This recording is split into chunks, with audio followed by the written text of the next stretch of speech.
Kate, when you meet somebody at, say, an event or a party, and they tell you that they work at a startup, what's the first thought that runs through your head? I'm gonna need a drink for my other hand.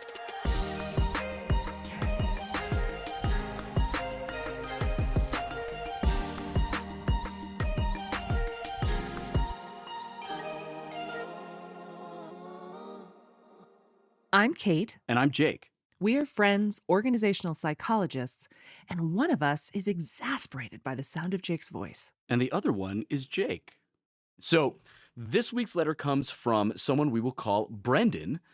Thank you, Brendan, for writing in. Brendan is 32. He's the director of product development at a tech company. And here's what Brendan had to say. Quote, I'm 3 months into my job at a startup, and my gut is starting to tell me that I made a big mistake. I left a different startup with 2 job offers. One was a familiar role with a former boss who I respect a great deal. The other was an exciting opportunity to join a mission-driven tech startup at the ground level, and I chose the exciting path. But now, 3 months in, the inspiration and optimism has faded. The founders are brilliant, but they're involved with so many other ventures they don't give us any time. When we do get their focus, it ends up in micromanagement and strategic pivots that create whiplash for everyone. What's more is they don't seem to value my area of expertise. Over time, I've been left out of certain discussions, and I believe it's because I ask a lot of questions about our product market fit. There's some remote chance the company really succeeds, but I don't know if I want to stick around to find out. Am I overreacting? And how soon is too soon to leave a job without it looking like a black mark on my resume? Halp. And yes, in case you're wondering, he did spell HALP, H-A-L-P, which is the best way to end an email to our show, as far as I'm concerned. Help! HALP. Thanks for writing in, Brendan. Awesome idea. Let's talk about it. Yeah, I love this scenario so much. I feel like this question of whether or not to take the sexy prestige track versus something that feels a little bit more traditional, maybe more staid, maybe more corporate, or just like literally larger and more complex and more slow moving. Mm-hmm. That polarity and tension, I think, exists for a lot of folks who are in career transitions because, grass is always greener, maybe. Totally agree. There's this tension that we experience between driving our career forward based on what we want to spend our time doing at our job right now versus curating the perfect resume for the future. So I think there's a lot more to this than just understanding the specific startup dynamics in play. I think this is a scenario we can all relate to, and the startup layer of this cake in particular gives it a unique flavor. Yeah, I agree. And there are a couple things we wanted to know more about. So we sent Brendan 3 good questions. The first 2 had really quick answers. Mm-hmm. We asked Brendan, how long were you at your previous companies? And his answer was typically 3 to 4 years. But the last 2 roles have just been for a year or 2. So he's probably worried about these last 2 shorter roles being the start of a trend. I get it. That's what I'm picking up too. Mm-hmm. Second question. We asked, are there other jobs out there that you'd want to run toward, or are you currently just thinking about running from this current job? He answered, I feel compelled to move to a big company just to run to the opposite of where I am now. Just stick me in the corner of some large bureaucracy. Give me the most boring environment possible. Can I apply for a job at the Soviet Union's Ministry of Housing circa 1967 is basically what he really wants here. I love it. Yeah. I love it. There's a third question, though. Yeah. So we did also want to ask a little bit more about this notion of what specifically makes him feel like this is an unsalvageable role, the one he's in right now. Mm-hmm. So he responded, it comes down to cultural issues, namely a lack of trust between the founders and the rest of us. Bad vibes, he wrote. And salvageability may not be relevant because we need to get considerable sales traction and fast. 2 answers for the price of 1. Mm-hmm, mm-hmm. So culture, not great, but that aside, even if the culture was okay, he might still be thinking it's time to start hoisting the sails and seeing if the wind's going to catch to drive forward to the next opportunity. That is a terrible metaphor, and I am going to insist that we stick with it. Yeah, I know next to nothing about sailing, but I'll do my best. When we're thinking about a job change, other people are probably looking around like Brendan and thinking some of the same things. It's kind of like the rats are all jumping from the ship. I'm going to stick with your metaphor as best I can. But the rats might all be jumping from the ship. And is he going to be one of the first ones to move? Or is like everyone kind of looking around being like, is this viable? Like, is this going to work? And the financial pressure, the sales traction that he says, like, we need to make considerable sales traction, that's a real tell too. I kind of feel like that is often when culture gets wobbly, if it exists to begin with. And it also is when people start to feel real employment insecurity and doubt.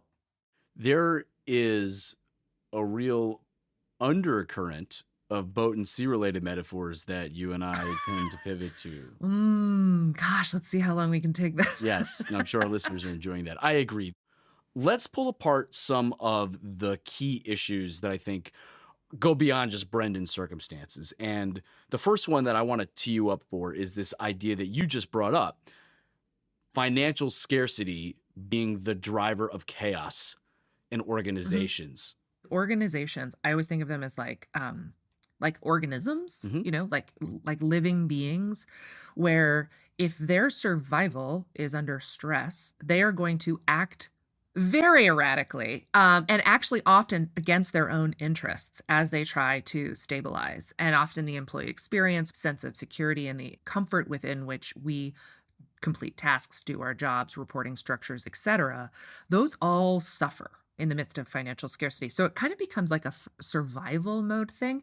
It's seen a lot at startups, but it's not unique and it's not isolated to startups. And that's something I think is going to be really important for him to accept.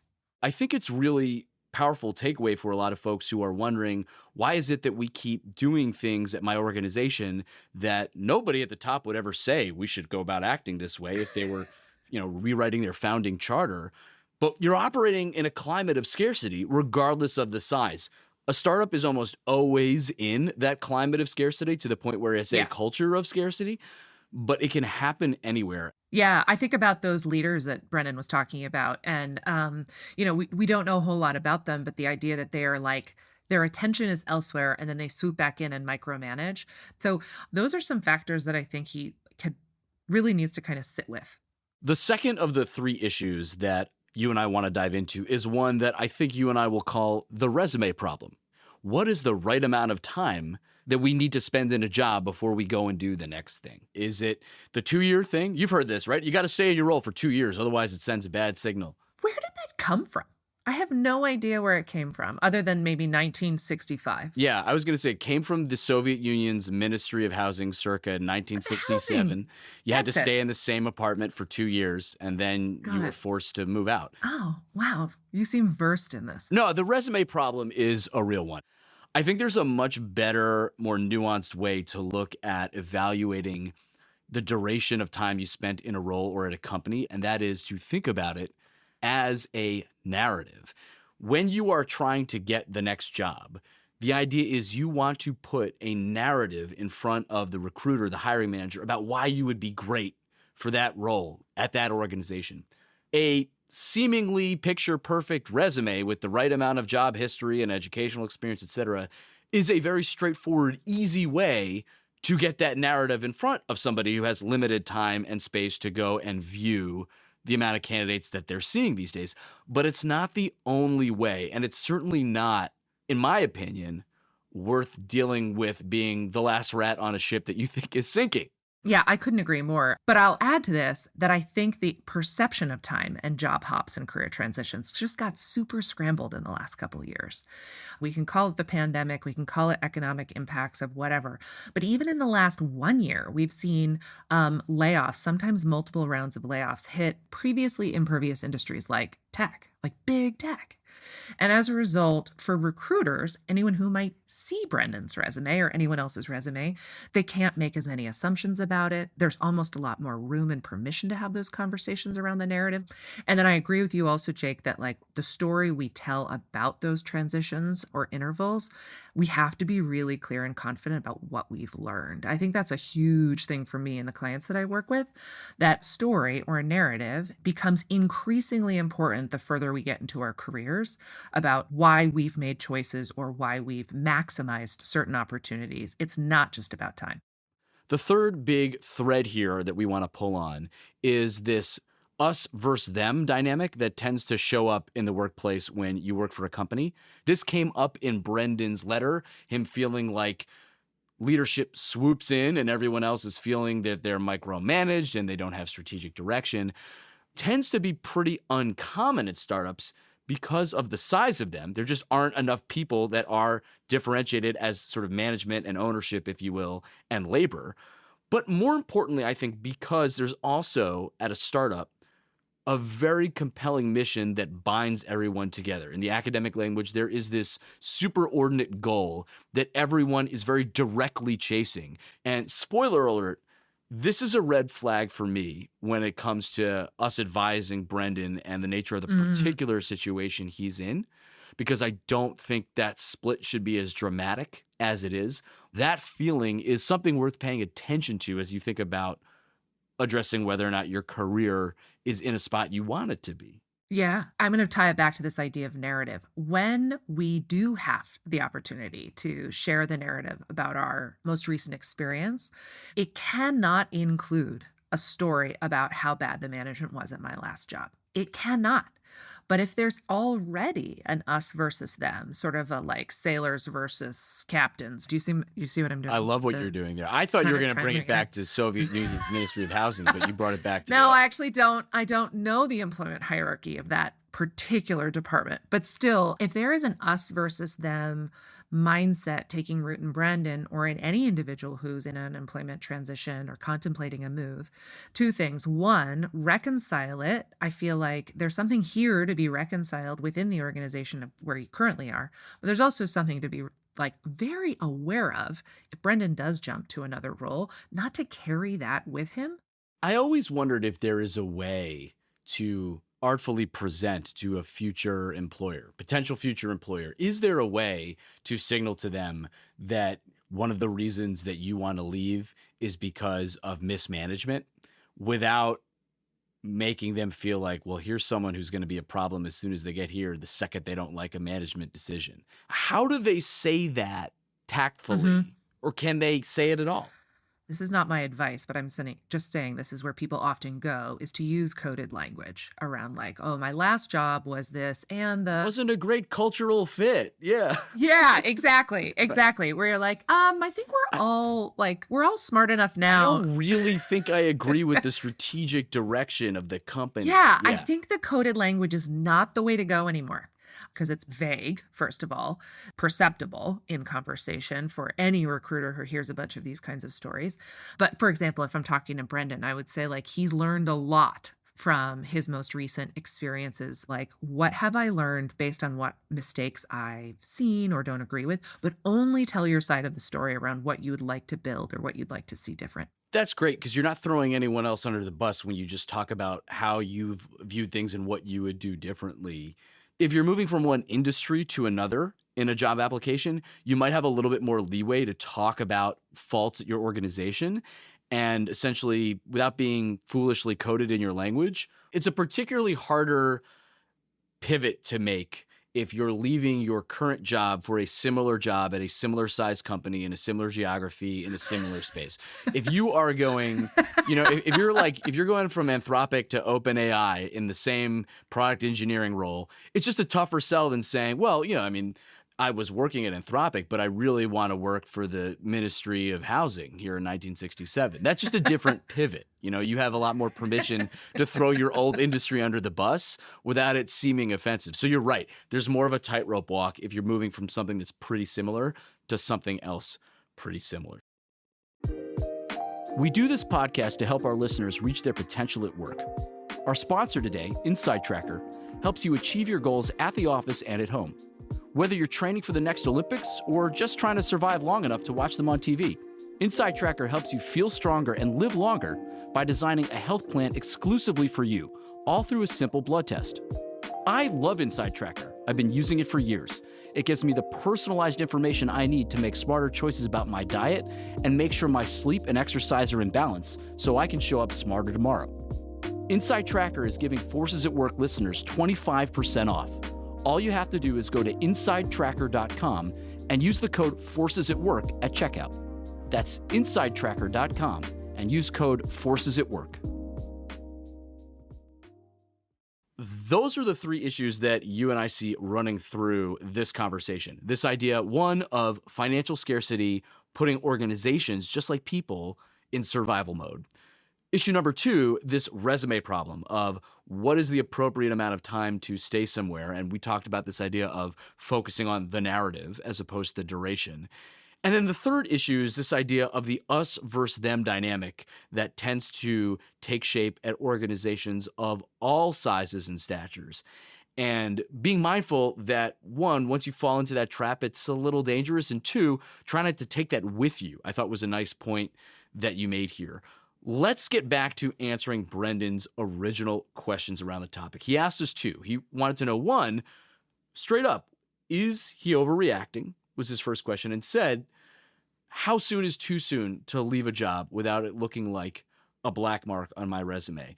I think there's a third question here, which is not a philosophic question, but is really about, like, Kate and Jake, should I start applying to other jobs right now? And I kind of want to answer that question for Brendan here too. And I have a guess that you and I are going to feel a little different. So I want to tee you up. Do you think he's overreacting? How soon is too soon to leave that job? And what should he do in this job now? My quick take is that I think Brendan is running real hot right now. You think Brendan's hot? You think he's a good-looking man? I get it. No, running real hot. So I think in the sense of like career whiplash and like these these sort of reactive moments of like it's an us versus them. We have this idea of corporate versus startup. He is in this ping pong mode, this kind of whiplash reactive thing. And I realize now I'm the one mixing metaphors, but essentially like, can we get a boat-related ping pong thing? God, like, is the ping pong a startup comment? Is that what you're going with this? No. Yeah, it's probably related. Speaking of whiplash, the startup break room. But no, I really do think getting a baseline and whether or not someone is overreacting, and I commend Brendan for asking this question, is sort of like, what is the temperament in which I am operating to answer this question? And I think he's revealed in a couple ways. There's evidence in his answers that he is overreacting because he's ping-ponging between extremes. And so I always take that with clients that I work with as like a telltale sign of this is not actually the right time to make the big decision. It is a really good time, however, to sort of temper thought processes, manage narrative, mindset, things like that, in order to then make smarter decisions in the near future. So am I overreacting? Yes. The simple answer is yes. You have walked yourself out on the plank to keep the thing going. Yes. And then the second part, how soon is too soon? I mean, I think we've kind of addressed the idea that those sort of judgmental labels around time or duration, they need to be softened. So because of that, I would recommend to Brendan, first and foremost, take time with this decision. It is not a panic decision. He has a job, but do get really clear on what is no longer tolerable for Brendan in alignment with his values, in alignment with how he wants to grow professionally. Those positive self-focused details are going to be way more helpful to him in crafting the narrative for the next step. What's your take? I'm going to take it a step further, and I'm going to be very on the nose with advice. I think Brendan should look for a new job right the fuck now. There are two reasons that this really jumps out at me for you, Brendan. So first off, this is a startup. You should not be having the leadership disconnect that you are telling us you're experiencing at a startup this size, given your seniority as well. This is indicative of a culture that is far more likely to fail at this stage in a startup's trajectory than succeed.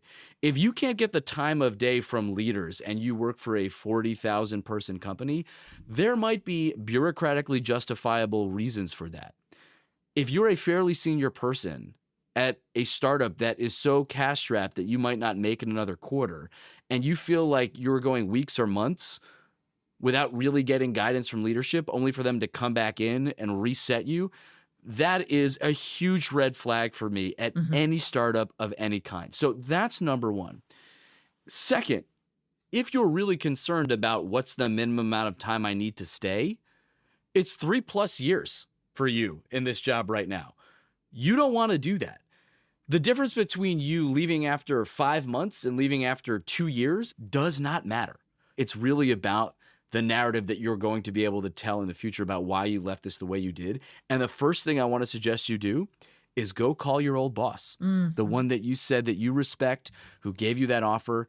What an interesting narrative that would be if you went and left a job after a short time and someone's saying to themselves, why? And then they're reading your future cover letter and it's, my old boss pulled me out of this startup that was probably not going to be great and brought me back. That's how loyal I am. That's how much my old employers want to keep me around. There's your narrative about the value of sticking around and the longevity that you have in an organization. So those are my main takeaways. Call your old boss. That's the move here. See what they can bring you to. Call your mother. Call your mother. Brendan, call your mother. She misses you. Okay? Call your boss. Call your mom. Call Ben Affleck. Just call all your friends in Boston. Call your mom. I do like because I'm such a relationship person. I'm very much sort of in the sort of emotional communication relationship side of things. I do think that that's how most career moves for professionals at middle to later stages of career. That's how career changes happen. Our relationships, our networks, the people who, I don't know about the mom part, but depends who your mom is, I suppose. Yeah, well, maybe your mom's a really big deal in what is it, the Soviet Union Housing Administration? Listen, you and I are sitting here joking, but as far as I'm concerned, that is probably an organization that is going to be expanding quite a bit over the next 10 years, is the old Soviet Union. So you can laugh now, but that housing ministry job might be looking pretty good come 2034. So get in early.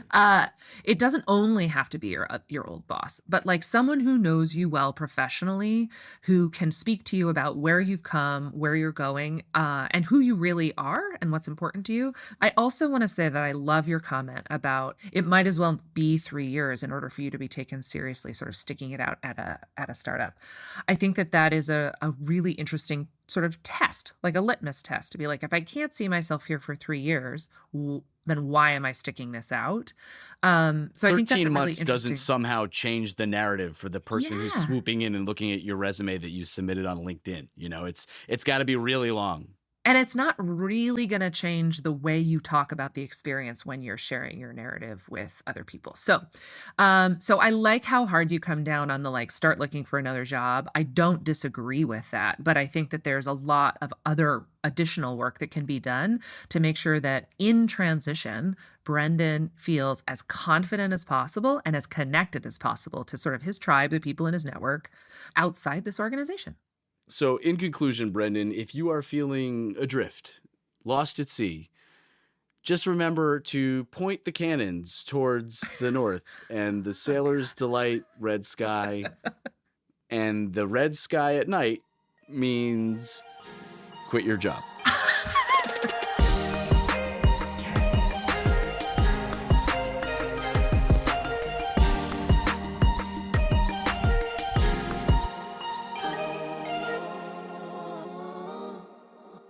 Look for a new job right the fuck now. Quit your job. Look for a new job. Quit your fucking job. Get you that next job. Remember, quit your job.